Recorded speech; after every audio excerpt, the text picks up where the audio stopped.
마태복음 1장. 아브라함의 자손이며 다윗의 자손인 예수 그리스도의 족보입니다. 아브라함은 이삭을 낳고 이삭은 야곱을 낳고 야곱은 유다와 그 형제들을 낳고 유다는 다말에게서 베레스와 세라를 낳고 베레스는 헤스론을 낳고 헤스론은 람을 낳고 람은 아미나답을 낳고 아미나답은 나손을 낳고 나손은 살몬을 낳고 살몬은 라합에게서 보아스를 낳고 보아스는 루색에서 오벳을 낳고 오벳은 이새를 낳고 이새는 다윗 왕을 낳았습니다. 다윗은 원래 우리아의 아내였던 여인에게서 솔로몬을 낳고 솔로몬은 르호보암을 낳고 르호보암은 아비야를 낳고 아비야는 아사를 낳고 아사는 여호사밧을 낳고 여호사밧은 요람을 낳고 요람은 우시야를 낳고 우시야는 요담을 낳고 요담은 아하스를 낳고 아하스는 히스기야를 낳고 히스기야는 므낫세를 낳고 므낫세는 아몬을 낳고 아몬은 요시야를 낳고 요시야는 바벨론으로 잡혀갈 무렵에 여고냐와 그 형제들을 낳았습니다. 바벨론으로 잡혀간 후로 여고냐는 스알디엘을 낳고 스알디엘은 스룹바벨을 낳고 스룹바벨은 아비웃을 낳고 아비웃은 엘리야김을 낳고 엘리야김은 아소르를 낳고 아소르는 사독을 낳고 사독은 아킴을 낳고 아킴은 엘리웃을 낳고 엘리웃은 엘르아살을 낳고 엘르아살은 mat단을 낳고 mat단은 야곱을 낳고 야곱은 마리아의 남편 요셉을 낳았고 마리아에게서 그리스도라 하는 예수께서 태어나셨습니다. 그러므로 아브라함부터 다윗까지가 모두 14대요. 다윗부터 바벨론으로 잡혀갈 때까지가 모두 14대요. 바벨론으로 잡혀간 때부터 그리스도께서 태어나신 때까지가 모두 14대입니다. 예수 그리스도의 태어나심은 이렇습니다. 그의 어머니 마리아는 요셉과 약혼한 사이였습니다. 그런데 결혼하기 전에 마리아가 성령으로 임신하게 된 사실이 알려졌습니다. 마리아의 남편 요셉은 의로운 사람이었습니다. 그는 마리아가 사람들 앞에 수치를 당하게 될까봐 남모르게 파혼하려 했습니다. 요셉이 이런 생각을 할 때에 주의 천사가 꿈에 나타나 말했습니다. 다윗의 자손 요셉아, 두려워하지 말고 마리아를 내 아내로 맞아라. 마리아가 가진 아기는 성령으로 임신된 것이다. 마리아가 아들을 낳을 것이니 그 이름을 예수라 하여라. 예수가 그의 백성을 그들의 죄로부터 구원할 것이다. 이 모든 일이 일어나게 된 것은 주께서 예언자를 통해 말씀하신 것을 성취하기 위함이었습니다. 처녀가 잉태해 아들을 낳을 것이요 그를 임마누엘이라 부를 것이다. 임마누엘이란 하나님께서 우리와 함께 하신다는 뜻입니다. 잠에서 깨어난 요셉은 주의 천사가 명령한 대로 마리아를 아내로 맞아들였습니다. 그러나 요셉은 아들을 낳을 때까지 마리아와 잠자리를 같이 하지 않았습니다. 마리아가 아들을 낳자 요셉은 그 이름을 예수라고 지었습니다. 마태복음 2장. 헤롯 왕 때에 유대의 베들레헴에서 예수께서 태어나시자 동방에서 박사들이 예루살렘에 찾아와 물었습니다. 유대 사람의 왕으로 나신 분이 어디 계십니까? 우리는 동방에서 그의 별을 보고 그에게 경배드리러 왔습니다. 헤롯 왕은 이 말을 듣고 심기가 불편했습니다. 예루살렘도 온통 떠들썩했습니다. 헤롯은 백성의 대제사장들과 율법학자들을 모두 불러 그리스도가 어디에서 태어날 것인지 캐물었습니다. 그들이 대답했습니다. 유대의 베들레헴입니다. 예언자가 성경에 이렇게 기록했기 때문입니다. 그러나 너 유대 땅 베들레헴아, 너는 유대의 통치자들 가운데 가장 작지 않구나. 내게서 통치자가 나와 내 백성 이스라엘의 목자가 될 것이다.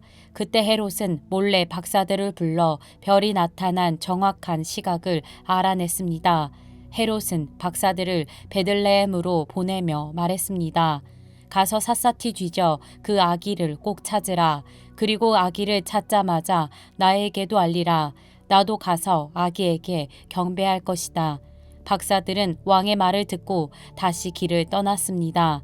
그런데 동방에서 보았던 그 별이 그들보다 앞서가서 아기가 있는 곳 위에 멈춰 섰습니다. 박사들은 별을 보고 뛸 듯이 기뻤습니다. 집으로 들어가 보니 아기가 그 어머니 마리아와 함께 있었습니다. 그들은 엎드려 아기에게 경배하고 보물함을 열어 황금과 유향과 몰약을 예물로 드렸습니다. 그리고 그들은 꿈속에서 헤롯에게 돌아가지 말라는 지시를 받고 다른 길을 통해 자기 나라로 돌아갔습니다.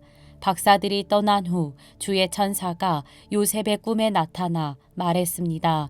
일어나거라. 어서 아기와 그 어머니를 데리고 이집트로 피신하여라. 헤롯이 아기를 죽이려고 찾고 있으니 내가 말해줄 때까지 거기에 머물러 있어라. 그래서 요셉이 일어나 아기와 그 어머니를 데리고 한밤중에 이집트로 떠났습니다. 그리고 헤롯이 죽을 때까지 그곳에 살았습니다. 이것은 주께서 예언자를 통해 하신 말씀을 이루신 것입니다. 내가 이집트에서 내 아들을 불러냈다. 헤롯은 박사들에게 속은 것을 알고 분이 치밀었습니다. 그래서 그는 박사들에게서 알아냈던 시간을 기준으로 베들레헴과 그 부근에 살고 있는 2살 이하의 사내 아이들을 모두 죽이라고 명령했습니다. 이로써 예언자 예레미야를 통해 하신 말씀이 이루어졌습니다. 라마에서 슬퍼하며 크게 통곡하는 소리가 들리니 라헬이 그 자녀를 잃고 울고 있구나.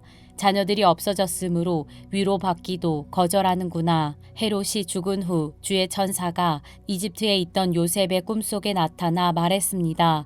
일어나거라. 아기와 그 어머니를 데리고 이스라엘 땅으로 가거라. 아기의 목숨을 노리던 사람들이 죽었다. 그래서 요셉이 일어나 아기와 그 어머니를 데리고 이스라엘 땅으로 갔습니다. 그러나 요셉은 아켈라오가 그 아버지 헤롯의 뒤를 이어 유대 왕이 됐다는 소식을 듣고 그곳으로 가는 것이 두려웠습니다. 요셉은 꿈의 지시를 받고 방향을 바꿔 갈릴리 지방으로 가서 나사렛이라는 동네로 들어가 살았습니다. 이로써 예언자를 통해 그는 나사렛 사람이라 불릴 것이다 라고 하신 말씀이 이루어졌습니다. 마태복음 3장. 그 무렵에 세례자 요한이 나타나 유대 광야에서 전파하며 말했습니다. 회개하라. 하늘나라가 가까이 왔다. 세례자 요한은 바로 예언자 이사야가 말했던 그 사람입니다. 광야에서 외치는 사람의 소리가 있다. 주를 위해 길을 예비하라. 주의 길을 곧게 하라.